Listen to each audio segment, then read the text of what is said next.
सस्ती थारे नाम की, जग में सस्ती थारे नाम की, लाना क्यों मुन्सी राम की, लाना क्यों मुन्सी राम, हमारे सिर पर हरियो हाथ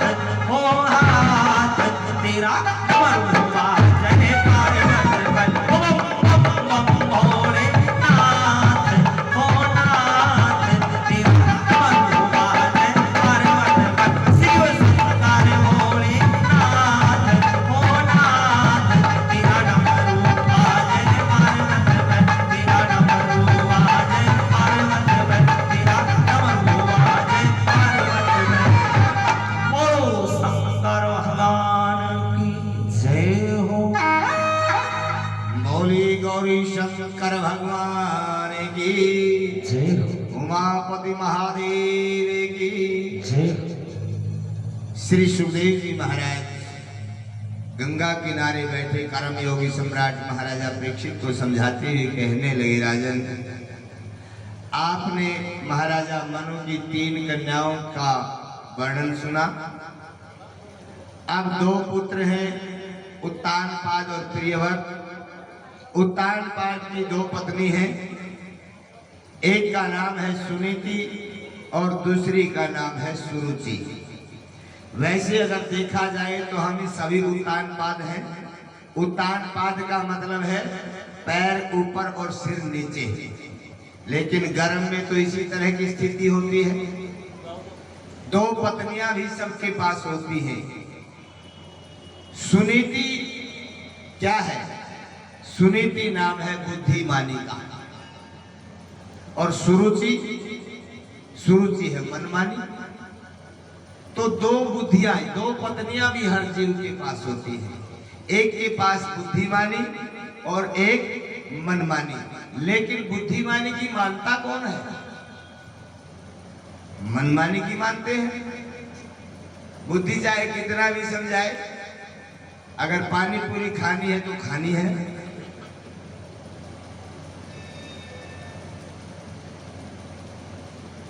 उत्तानपाद के साथ भी वही हुआ। बुद्धिमानी सुनीति को घर से निकाल दिया और मनमानी सुरुचि के साथ रहने लगा, उससे प्रेम करने लगा। परिणाम क्या निकला? सुनीति जो बुद्धिमानी है, उसके गर्भ से ध्रुव नाम का एक बच्चा पैदा हुआ। ध्रुव का नाम है अटल, स्थिर, सत्य, दृढ़। और मनमानी जो सुरुचि है, उसका फल देखने में तो उत्तम है, देखने में तो सुंदर लगेगा, लेकिन नष्ट जल्दी हो जाएगा। क्योंकि संसार की जो वस्तुएं हैं, जो आकर्षित है, जो हमें अपने आकर्षण में, अपनी सुंदरता में लपेटती है, वो देखने में तो सुंदर लगती है, लेकिन परिणाम कैसा होता है आप जानते हैं। उत्तानपाद के साथ भी वही हुआ। सुनीति अपने बेटे ध्रुव के साथ जंगल में रहती है और सुरुचि महल में रहती है। एक बार बच्चों के साथ खेलते हुए ध्रुव को पता चला कि इस राज्य के राजा मेरे पिता हैं। मां से आकर के पूछा, मां ने बताया। ध्रुव खेलते खेलते महल के सामने आए। एक बुढ़िया मां से पूछा, बुढ़िया मां समझ गई, इशारा दिया, बेटा ये महल के अंदर जो राज सिंहासन के ऊपर बैठा ये तुम्हारा पिता है, पास में बैठी है वो तुम्हारी मौसी है, और जो गोद में है वो तुम्हारा भाई उत्तम है। ध्रुव को ज्ञान हुआ, बच्चा था, बचपना तो जैसे बच्चे देखते हैं वैसा ही करते हैं। ध्रुव के मन में एक लालसा, एक इच्छा प्रकट हुई, मेरा भाई मेरे पिता की गोद में बैठा है तो मैं भी अपने पिता की गोद में बैठूं। ध्रुव दौड़ करके जाता है, पिता की तरफ लपकता है, और जैसे ही उत्तानपाद अपने पुत्र को देख करके पकड़ने की तरफ लपके बीच में सुरुचि आ गई। सुरुचि ने ध्रुव का हाथ पकड़ा, झटका दिया। क्या कर रहे हो? माँ, पिता की गोद में बैठना चाहता। सुरुचि ने कहा, ये तेरे पिता की गोद इतनी सस्ती नहीं है बेटा। अगर इस गोद में बैठने की इच्छा है तो इस गोद के लिए तुम्हें पहले तपस्या करनी पड़ेगी। पहले तप करो, परमात्मा को प्रसन्न करो, प्रभु से वरदान मांगो कि मेरा ये जन्म, ये शरीर छूट जाए, अगला जन्म सुरुचि के गर्भ से हो, तब तुम्हें तुम्हारे पिता की गोद मिल सकती है। जाओ। झटका दिया, ध्रुव गिर गया और महल से बाहर निकाल दिया। छोटा सा ध्रुव 5 वर्ष का, सिसकियां लेते रोते हुए जिस प्रकार से अपनी मां के पास आया, लेकिन मां तो सुनीति थी, मां की गोद में बैठे हैं। सुनीति ने अपने आंचल से ध्रुव को सहलाना शुरू किया, आंसू को पोंछना शुरू किया। बेटा, तुम्हारी मां ने ठीक ही तो कहा है, जब भगवान की तुम तपस्या करोगे तो तुम्हारे पिता का सिंहासन तो बहुत छोटा है, तुम्हारे पिता की गोद बहुत छोटी है। जब प्रभु प्रसन्न होंगे तो तुम्हें अपनी गोद में बिठा लेंगे।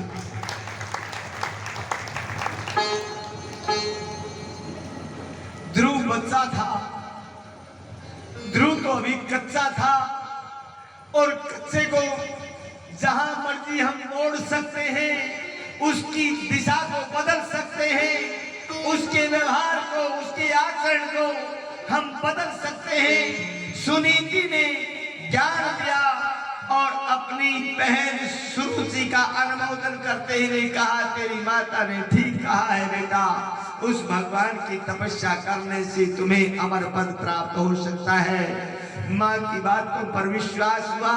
ध्रुव ने कहा, तो माँ भगवान कहाँ मिलेंगे? माँ ममता बस सहजता से कह दिया, बेटा भगवान जंगल में रहते हैं, वन में रहते हैं। ध्रुव ने माँ की वाणी पर विश्वास किया, माँ को प्रणाम किया, जंगल की तरफ प्रस्थान किया। जंगल में प्रवेश हुआ, सप्तऋषि आए। आज माँ तो साथ में नहीं है, लेकिन माँ के दिए हुए संस्कार ध्रुव के साथ हैं। ध्रुव ने सप्तऋषियों के चरणों में दंडवत प्रणाम किया, आशीर्वाद मिला। कहाँ जाते हो बेटा? बाबा, भगवान से मिलने जा रहा हूं। तुम्हें भगवान का पता है? सप्तऋषियों ने कहा, बेटा ये भजन करने की उम्र नहीं, वापस घर में चले जाओ। लेकिन ध्रुव का तो अटल निश्चय था। प्रणाम करके ध्रुव आगे बढ़े। सप्तऋषियों ने आशीर्वाद दिया। ध्रुव 5 वर्षीय ध्रुव की वो लगन, वो लालसा, वो विश्वास, वो श्रद्धा, वो प्रेम बैकुंठ में बैठे भगवान ने देखा। देव ऋषि नारद को कहा, नारद जाओ और इस बच्चे की परीक्षा लेकर के इसे रास्ता दिखाओ। भगवान की प्रेरणा से देव ऋषि नारद आए। ध्रुव के सामने आते ही ध्रुव ने चरणों में दंडवत प्रणाम किया। बेटा कहाँ जाते हो? भगवान के पास। जानते हो भगवान कहाँ रहते? नहीं बाबा, आप बताओ। नारद ने कहा, बेटा जंगल में तो बड़े बड़े व्याघ्र पशु रहते हैं, सिंगारी पशु तुम्हें खा जाएंगे। जंगल में कोई भगवान नहीं है, वापिस चले जाओ। ध्रुव ने कहा, नहीं, मेरी माँ ने कहा, मेरी माँ ने कहा है बाबा, मेरी माँ झूठ नहीं बोल सकती, जंगल में भगवान रहते हैं। नारद ने अनेक प्रकार से भय दिखाए, विचलित करने की कोशिश की, लेकिन ध्रुव के दृढ़ विश्वास को देखा। नारद जी आत्म विभोर हो गए, गदगद हो गए, आशीर्वाद दिया। वहीं पर नारद जी बैठ गए, ध्रुव को अपनी गोद में बिठाया, कर कमलों से सहलाने लगे। धन्य हो बेटा तुम्हारा जीवन। नारद जी ने वहीं पर द्वादशाक्षर मंत्र का उपदेश दिया। ओम नमो भगवते वासुदेवाय। जाओ बेटा, यमुना किनारे मधुवन में इसका सतत जप करो, वहीं पर भगवान के दर्शन होंगे, कहीं ढूंढने की जरूरत नहीं पड़ेगी। नारद की वाणी पर विश्वास करके ध्रुव मधुवन में आए, पीपल वृक्ष के नीचे बैठ जाते हैं। ओम नमो भगवते वासुदेवाय, ओम नमो भगवते वासुदेवाय, ओम नमो भगवते वासुदेवाय का सतत जप चलने लगा।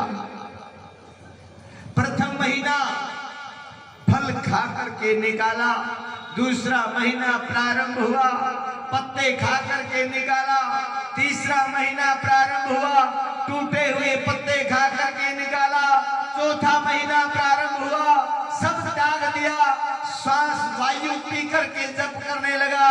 पांचवा महीना शुरू हुआ, वायु को भी छोड़ दिया, अपने प्राणायाम के द्वारा श्वास को खींचा, ब्रह्मरंध्र में ले गए, अंगूठे के ऊपर खड़े हुए प्रभु का भजन करने लगे और ध्रुव की तपस्या से त्रिलोकी को मिले।